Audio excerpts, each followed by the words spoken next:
Hey, this is Gary Parker here. I just want to have a little summary of what we did last week and what we're going to do over the next couple of weeks. So, checking out collecting data and describing data. What we got is we had that data collection survey.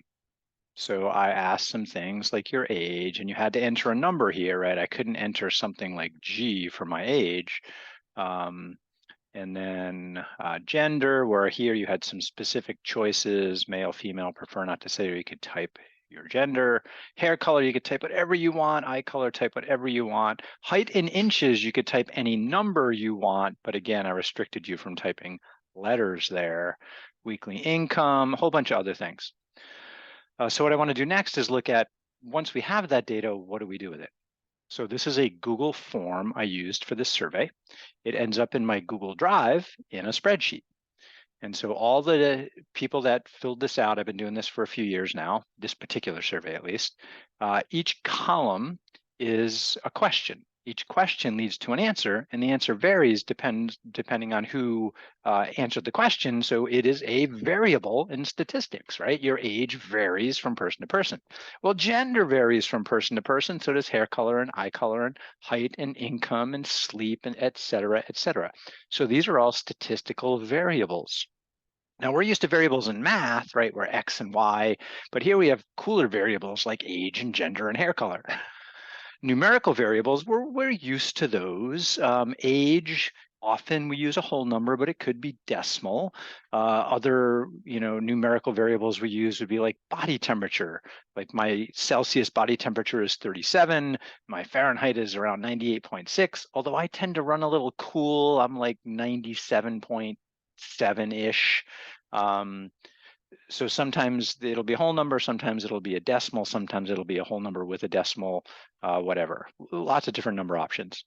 But gender is a variable, right? It does variable, and the values of this variable in this case are male, female, prefer not to say, or whatever else somebody typed. Eye color. Now, if you ask optometrists, there's a specific group of colors they say. I think there's like 10 different eye colors that are recognized. Here, I allowed people to type whatever they wanted, and so I got some weird stuff in here. So I think when I first looked at the eye color that people typed, there were like 30 different eye colors people came up with. And some of them were misspellings or capital versus lowercase. So occasionally you have to scrub your data. So because I let people type whatever they wanted, to summarize it, I had to clean it up a little bit to make it summarizable. For the height in inches, somebody here entered a 5. What? So did they mean 5 feet, or did they meant to type like 57 and just like didn't notice they didn't type the 7? I don't know. So as far as scrubbing data goes, it could be something like rewriting blue-green to blue dash green because somebody else did a blue dash green versus blue slash green, or maybe somebody wrote blue green, but it's really the same thing. So I just want to show you my scrubber page here. So originally for the eye color, there were about 20, 25 different colors. I narrowed it down by rewriting what people gave me to these 1, 2, 3, 4, 5, 6, blank, 7, 8 colors. Hair color, when it originally came in, I asked the computer to give me all the unique values from the hair color column, and people typed 62 different things. Again, we have 2 title columns here, so 64 rows, but 2 things aren't really colors. And I then, some of them is lowercase blonde without an E, misspellings and weird shit. And so I went through with find and replace and whittled it down to, I think, 10 hair colors here plus a blank, including the blank. So again, data sometimes need to be scrubbed. So what had to be scrubbed with this data in order to summarize it? Well, the free-for-all hair color and eye color needed a little scrubbing. The ages, I think people entered reasonable numbers for age, whether it was their true age or not, is something I cannot attest to. Height, people entered some weird things, like there was a 510 in there and there was a 5, so we're going to have to scrub the height column if we do a summary of the height. So what we're going to look at here is how to summarize categorical or qualitative variables like gender, hair color, eye color, and how to summarize numerical variables like age or height or weekly income. And we have two different ways to summarize those. First, we're going to look at summarizing with charts, and then we're going to look at numerical summaries of either kind of variable. Let's start off with hair color. So I took the hair color column and I cleaned it up a little bit into this new hair color column where I got rid of misspellings and dark brown versus brown dark, stuff like that. And I'm just going to copy that into a new, into a new sheet here. So I'm going to add a sheet. I'm going to call the sheet hair color. Well, it looks like I already have a hair color, so we'll call this hair color 2. And I'm going to paste it in there. And what I'm going to do is I'm going to show you how to take that data and make some pretty relevant charts. What kinds of charts can you make with a qualitative variable? Well, you can either make a bar or column chart, or you could make a pie chart. For column charts, they could be frequency column charts like this one, or relative frequency. So instead of, say, 163 for the height of the brown column, you could make that into a percentage, like 163 out of the total, which would be like, I don't know, maybe 47%. 47.8.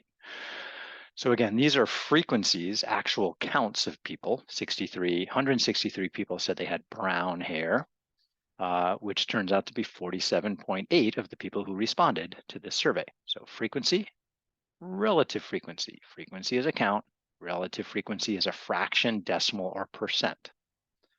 All right, so let's see, how did I make those? So to make those, I have to highlight my data. You can highlight the whole column by clicking on the letter at the top of the column. And you should only do that if you're sure there's nothing else in there. If you're not sure, or you know there's other stuff in the column besides those things, then you do something like Control-Shift down arrow to get to the bottom of the list. Okay, so there's 344 rows here. So that is the safe way to do it, just to make sure. Otherwise, again, I'd be safe enough to highlight the whole column. And then you can either insert a chart, or you could use the insert chart button over there. So I'm going to insert chart, and then the computer will, Excel or Google will recommend a chart for you. So here they're recommending a pie chart. Sometimes the recommendation is crap. So you might need to go over here to the chart type and say, no, that's not what we need. We need that. Okay, we'll get to histograms later. I'm going to do a column chart first. All right, so Google didn't pick it for me, but this is what I want, a column chart. Sometimes it's called a bar chart. Google differentiates bar as horizontal and column as vertical.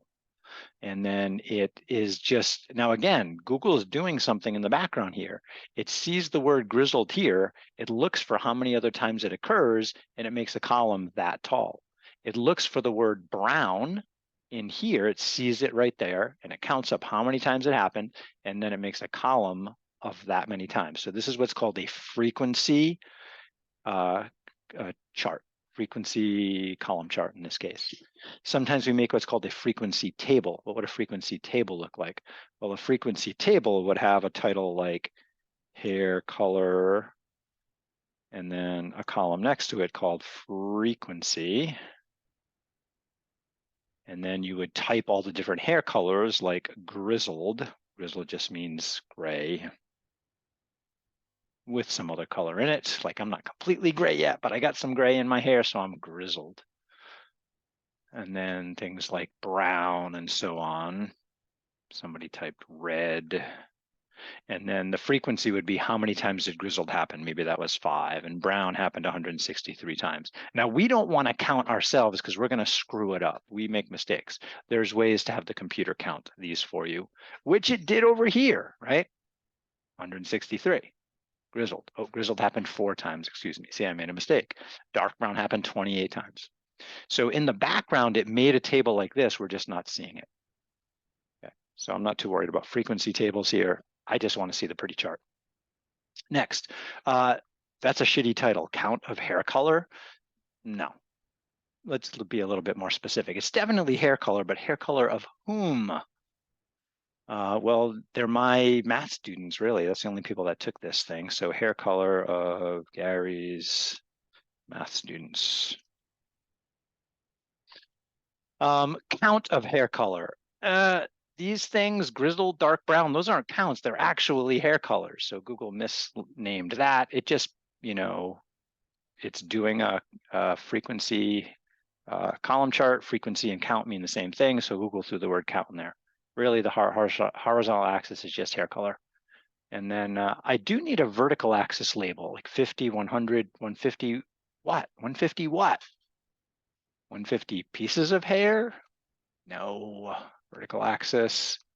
So technically, this is the frequency. What does frequency mean? Frequency means count. What are you counting, my mom would ask. Well, I'm counting people. Well, why don't you just write number of people? Oh, yeah, that's good. Number of people. That's a better title. Not popal, people. There we go. So that's a better title there. So what we want is when we make a chart, we want it to be accurate, and the computer's counting these for me, so that's going to be accurate. And then we want reasonable titles. The chart should have a reasonable title. The horizontal axis should have a reasonable title explaining what those are.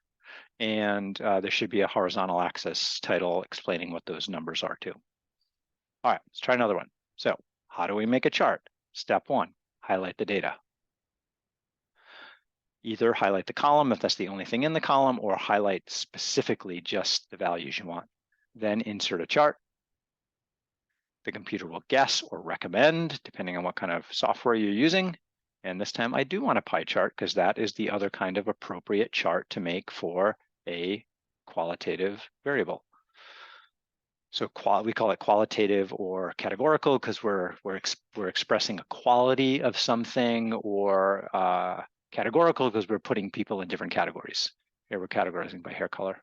Automatically, Google throws in these lines showing what each slice means and a percentage. A percentage in this case is called a relative frequency. All right, so is this a count? No, it's really a relative frequency, but I don't care about that. So I'm just going to call it hair color of Gary's students. And I don't think I need any other labels. I think that's pretty good. Boom, done. I have 2 very nice graphs I could publish in the college paper about hair color of math students. Sweet. All right, let's try something else. Height. Let's do that one. All right, so this one I didn't scrub ahead of time, so I'm gonna have to go over how to scrub this here. And I need a new sheet. And we're just gonna paste that in. And when you start a new sheet, you should, like sheet 6, that's a lame name. What are we gonna call this? We're gonna call it height. Let's see, the word height is taken. So let's see, height charts. So I'll call this one. And I've actually already done this. A height chart, a chart for a single quantitative variable is a histogram.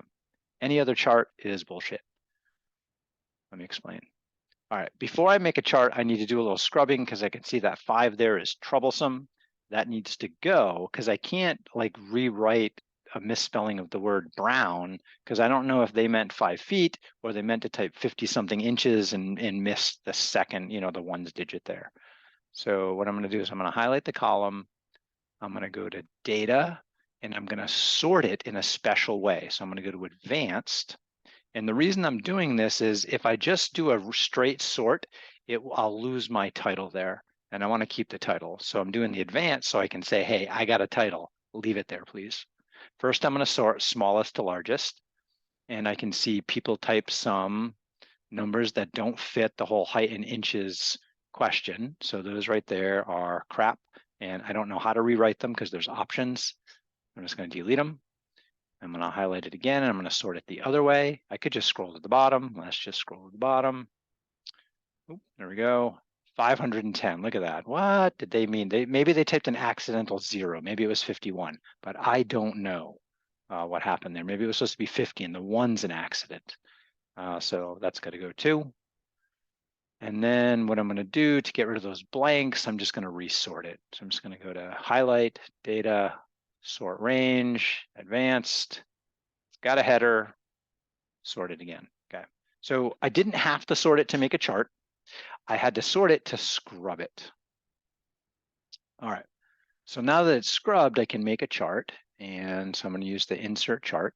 And Google guesses correctly that a histogram is the appropriate chart to make. Now I'm going to show you some charts that are inappropriate. Oops, no, set up chart type. Inappropriate would be a column chart. Bullshit, useless. Whether the data is sorted or not, it would be crap. It's crap. Line chart, crap. Well, that's a scatter plot. That's crap too. The only reason you would make a scatter plot is if you had two related variables like height versus shoe size. And pretty much any other chart in here is crap. The only chart that makes sense based on raw numerical data is a histogram. What is a histogram? Technically, it's called a grouped frequency histogram. And what Google did is it said, okay, I'm going to find any height from 45 to 47.2, and I'm going to count how many there are and make a stack. So over here, for example, this stack right there, or let's look at the tallest one.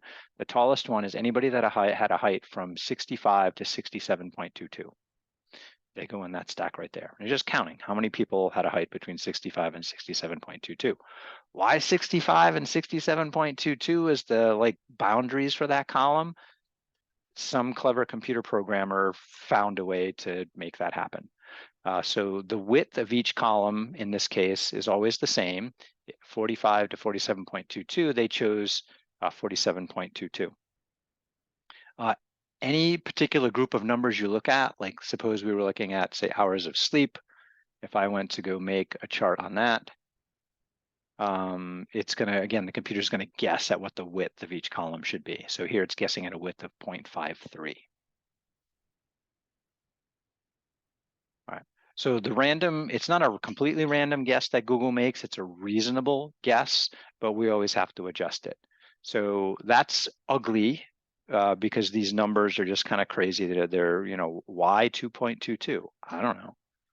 So usually when you make a histogram, the first thing you want to do is go to Customize, Histogram, and change the bucket size. What's the bucket size? Well, the bucket size is the width of each column.